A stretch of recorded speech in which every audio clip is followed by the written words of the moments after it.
আর এই মুহূর্তে আরো একবার নজর রাখি শুভেন্দু অধিকারী প্রচারে।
শুভেন্দু অধিকারীর সঙ্গে বাকবিতণ্ডা হচ্ছে, পুলিশ এটা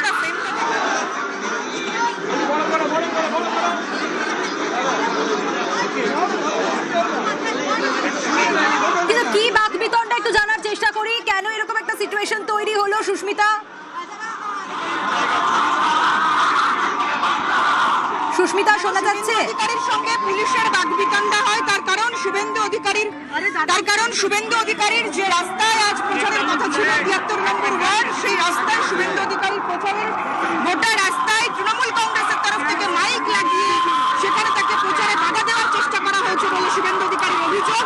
শুভেন্দু অধিকারীর সঙ্গে পুলিশের বাকবিতণ্ডা হয় কিভাবে, অনুমতি নেওয়া সত্ত্বেও, প্রচারের অনুমতি থাকা সত্ত্বেও তৃণমূল কংগ্রেসের তরফ থেকে মাইক বাজানো হলো।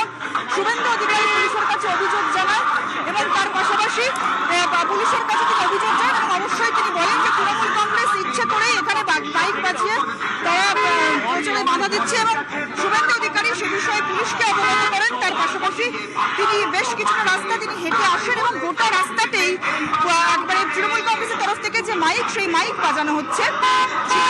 স্পষ্ট অভিযোগ, এই যে রুট ৭২ নম্বর ওয়ার্ডের, সেই রুটে তার অনুমতি নেওয়া ছিল আজকের মিছিলের, আজকের প্রচারের, কিন্তু তারপরেও কেন তৃণমূল কংগ্রেসের তরফ থেকে মাইক বাজিয়ে প্রচারে বাধা দেওয়া হলো?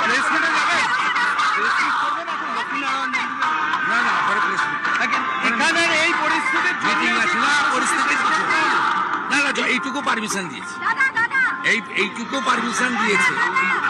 ভবানীপুর থানার অংশটা পারমিশন দিয়েছে, কালীঘাট থানার অংশ পারমিশন দেয়নি।